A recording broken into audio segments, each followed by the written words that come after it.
안녕하십니까, 오파베르 윤선장입니다. 제가 지금 나와 있는 이곳은 강남구에 있는 아주 오래된 구축 55평형 아파트 마감 현장입니다. 이 현장을 진행해 주신 분은 마레모에 너무 많은 영상에서 소개를 해서 다 알고 계시겠지만은 우리 홈파베르 영상을 처음 보시는 분들이 또 많이 계시니 간단하게 자기소개 한번 부탁드리겠습니다. 안녕하세요, 홈파베르 디자이너 제임스입니다. 이 현장의 가족 구성원은 4명이고요 부부와 그 다음에 2명의 자녀가 있는 공간입니다. 이 고객님 같은 경우는 외국계 기업을 상대로 재택근무를 많이 하시다 보니까 집에서 밤늦게 일을 해야 되는 경우도 있고 아침 일찍 일을 해야 하는 경우도 있어서 서로의 일과 취침 시간에 대한 분리를 할 수 있는 솔루션이 필요했고요. 두 번째로는 아이가 둘이 있는데 고객님께서 이 아이 2명이 인테리어를 하고 났을 때 누구 하나가 서운해하지 않았으면 좋겠다라는 게 있었습니다. 그 안을 적극 반영해서 레이아웃이 반영된 것도 있습니다. 이 현장 같은 경우는 워낙 오래됐기도 했고 가족 구성원의 라이프 스타일과 전혀 맞지 않는 기존 레이아웃이었다 보니까 이 부분을 전부 다 바꿨어요. 그래서 비포와 애프터가 너무 다르기 때문에 영상 보시는 중간중간 스페이스바를 눌러가면서 보시면 조금 더 도움이 되실 거라고 생각합니다. 이 현장 어떻게 변했는지 저희랑 같이 바로 보러 가시죠.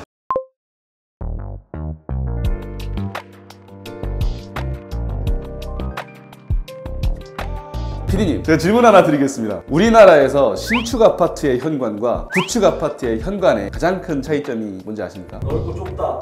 맞아요. 뭐 잘 맞추셨는데 답을 말씀드리면은 구축 아파트의 40평형대, 50평형대는 현관이 평형대에 비해서 너무 좁아요. 그리고 팬트리가 없어. 근데 또 다행스러운 거는 구축 아파트의 40, 50평형대의 집들을 보면은 거의 50% 이상의 확률로 벽을 보면 철거할 수가 있는데 여기도 그런 환경이었습니다. 그래서 한쪽 벽은 철거를 통해서 팬트리 공간을 만들어 드렸고 이쪽 같은 경우는 원래는 벽이 안쪽으로 더 들어왔었어요. 그래서 현관이 굉장히 좁은 느낌을 줬는데 저희가 그 부분은 요만큼 사이즈대로 넓혔습니다. 55평형대의 이 집 사이즈에 비례하게끔 현관을 어느 정도 키우자 많이 노력을 한 현관입니다. 마감재 설명을 드리면은 당연히 바닥재 같은 경우는 600에 1200가짜리의 대형 타일로 큼직큼직하게 시공을 했고 벽체 같은 경우는 늘 해왔던 방식이죠. 필름으로 마감을 잡으면서 지저분한 오염물질이 묻었을 때 쉽게 닦여질 수 있게끔 구상을 해드렸습니다. 또한 구축 아파트에서 현관에 보통 일괄소등 스위치 없잖아요. 근데 이거 굉장히 불편해요. 계속 없어 왔으면 괜찮은데 있던 집에 살다가 왔을 때 일괄소등 스위치 없으면 굉장히 치명적입니다. 그래서 저희 같은 경우는 많은 현장에서 이 일괄소등 스위치를 만들어 드리고 있습니다. 천정 같은 경우는 1.5인치 매입등으로 심플하게 디자인을 잡아 드렸는데 매입등에 센서 등이 없어요. 센서 등 같은 경우는 요즘 저희가 신발장 안쪽으로 숨겨서 가능한 한 더 심플하게 보이게 센서 등 하나라도 숨기고자 노력을 하고 있습니다. 이 현장에서의 레이아웃의 가장 큰 변화는 부부 침실 위치가 바뀌었다는 점입니다. 여기 같은 경우는 앞서 인트로 부분에서 말씀드렸듯이 두 자녀가 비슷한 사이즈의 방을 구성하기를 원했고 두 번째로는 두 자녀의 방들이 햇빛이 잘 비치는 곳에 있기를 바라셨어요. 근데 이 집에서 햇빛이 잘 비치는 곳은 기존에 쓰이던 안방 공간과 현관 들어왔었을 때 입구 좌방 공간인데 이 두 개밖에 없다 보니까 자녀 방이 이렇게 구성이 된 거죠. 그러면서 부부 침실은 자연스럽게 햇빛이 잘 안 비치는 공간으로 이동이 되면서 전체적인 레이아웃의 핵심이 자리 잡히게 된 겁니다. 늘 그렇듯이 안방의 입구는 공간의 중심에서 들어갈 수 있는 위치에 잡혀 있었는데 그걸 저희가 막고 그 공간은 지금 현재의 안방에서 드레스룸으로 쓰일 수 있게끔 만들어 드리고 자녀방의 방문 위치는 이쪽으로 위치를 잡아 드렸습니다. 이쪽 방문 위치가 저 끝으로 가게 된 다른 이유도 한 가지가 더 있었는데 앞에서 말씀드렸듯이 고객님이 두 아이 중 누구도 서운하면 안 된다 중요하다고 말씀드렸잖아요. 안방이 여기 있는데 이 아이방 문이 바로 여기 있으면 입구방에 있는 아이 입장에서는 차별을 받는 게 아닌가 하는 서운함을 느낄 수도 있다라고 하셔가지고 안방과 아이방들의 문의 거리를 넓히려고 한 것도 있었습니다. 여기가 안방 침실로 들어가는 방문이에요. 원래는 이쪽에 방문이 있지가 않고 주방 옆쪽에 방문이 있었습니다. 뭔가 이상하잖아요. 주방에서 안방이 훤히 들여다 보인다는 부분도 이상하고 그 다음에 벽과 벽의 센터 부분에 방문이 위치해 있는 것도 이상하다라고 판단이 되었어요. 그래서 기존 방문 위치는 벽으로 막고 이쪽에 창고장이 있었던 공간에 방문을 만들어 드렸는데 기존에는 철거할 수 없는 내력벽에 맞춰가지고 창고장 도어가 있었어요. 근데 이 위치에다가 방문을 만들어 드리려니 현관에서 바라봤을 때 얘가 벽처럼 느껴지면서 이 공간이 굉장히 좁아 보이는 거예요. 이거 굉장히 꿀팁이 될 수 있는 내용인데 한 60cm 공간 정도 방문을 안쪽으로 밀어 시공 드렸더니 현관에서 보면서 이 벽체가 보여지지가 않아요. 그럼 무의식적으로 이 안쪽에 어떤 큰 공간이 있구나 이렇게 생각을 하게 돼요. 그러면서 전체적인 공간감이 우리가 생각하는 것 이상으로 넓어 보입니다. 그래서 저희 같은 경우는 이런 부분들을 종종 레이아웃 구성할 때 쓰는데 굉장히 중요한 꿀팁입니다.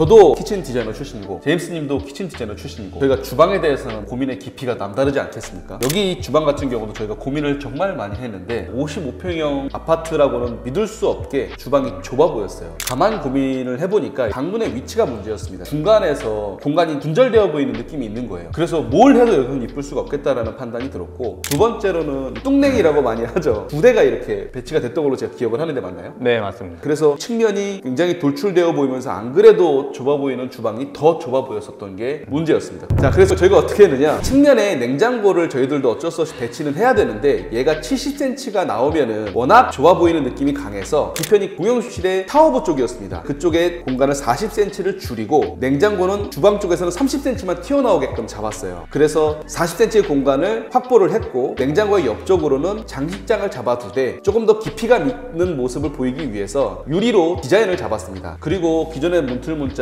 위치를 옮겨서 깔끔하게 오픈 선반으로 디자인을 잡았지만 좀 더 넓어 보이게 하기 위해서 뒷면을 흑경으로 잡은 게 이 주방의 세 가지 핵심입니다. 이 벽면을 제외한 나머지 벽들은 모두 필름으로 마감이 되어 있습니다. 이 필름들이 모두 베이지 계열의 색상을 사용을 했는데, 베이지 계열의 색상이 전부 다 돌아갈 경우 자칫 집이 너무 단조로워 보일 수가 있었습니다. 그래서 600에 1200각짜리 타일을 사용을 했고, 이 타일을 활용을 하면서 흑경과 선반으로 포인트를 주었습니다. 그래서 이 집이 너무 단조롭지 않고 전체적으로 조화가 이루어질 수 있게끔 포인트를 잡으려고 이렇게 타일을 사용하게 됐습니다. 자, 피디님, 이게 쉬워 보일 수는 있어도 보세요. 우리가 가구도어에서 색깔 들어가죠. 그 다음에 상판과 벽체 세라믹 지금 컬러 들어가 있죠. 그리고 그 주방의 우측 같은 경우는 필름으로 풀려 있고 좌측은 타일로 풀려 있어요. 그 다음에 바닥 같은 경우는 타일형 강바르가 풀려져 있는데, 이 5가지의 컬러를 조화롭게 이 톤앤 모드를 맞추는 게 보통 감각으로서는 굉장히 어려운 일이에요. 그래서 저희 제임스님이 이런 부분들을 고심도 많이 하고 많은 경험을 가지고 잘 풀어냈다라는 부분을 전문가로서는 볼 수가 있습니다.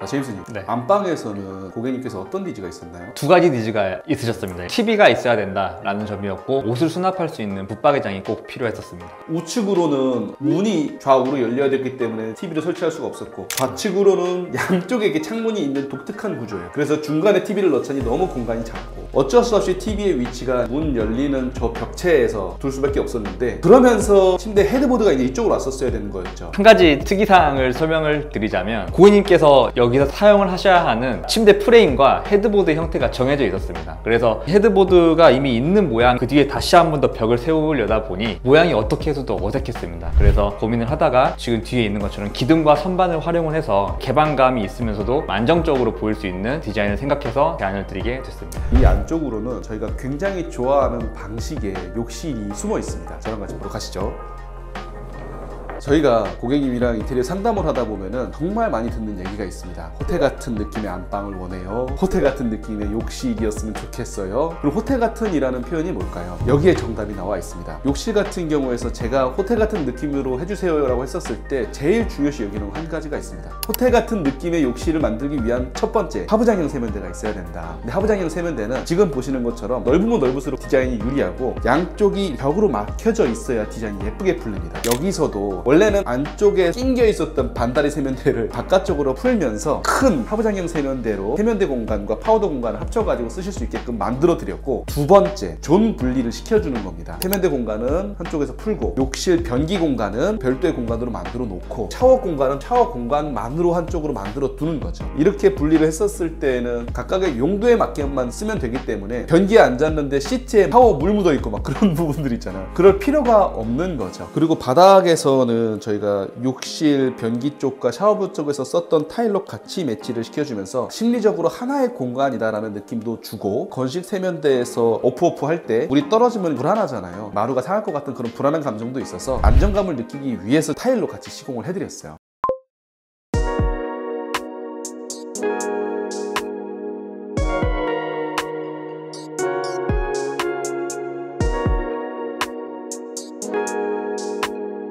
드레스룸에서도 재밌는 에피소드가 있어요. 옷을 보관을 할 때 남자 고객님께서는 오픈 드레스룸을 원하셨고 여자 고객님께서는 도어가 있는 형태를 원하셨어요. 그래서 저희가 드레스룸을 일부는 오픈으로 만들어 드렸고 일부는 도어가 있는 형태로 만들어 드리되 각각의 옷장의 특성에 맞춰 가지고 풀어 드렸어요. 보시면은 도어가 있는 형태는 외부에서 봤었을 때 자유로워요. 그래서 드레스룸 들어가는 진입부 쪽에 만들어 드렸고 오픈 시스템 장은 가려두는 게 좋아요. 그래서 봉틀로 한번 막아주고 그 안쪽에다가 오픈 시스템 장을 만들어 드렸습니다. 요즘에는 집에 다 하나씩은 있잖아요. 이 스타일러도 붙박이장 속에다가 넣는 게 아니라 따로 스타일러만의 공간을 만들어 놓고 스타일러를 배치시켰습니다. 드레스룸에서 옷을 고르고 입어보면서 체크를 할 수 있는 거울을 1대1로 깔끔하게 시공을 해드렸고 여유로운 공간에는 하부장이 들어갈 예정이에요. 하부장 높이에 맞춰가지고 콘센트를 각각 한 개씩 시공을 해드렸어요. 나중에 하부장이 들어왔었을 때 불편하지 않게 무언가 쉽게 꽂을 수 있게끔 마련해 둔 겁니다.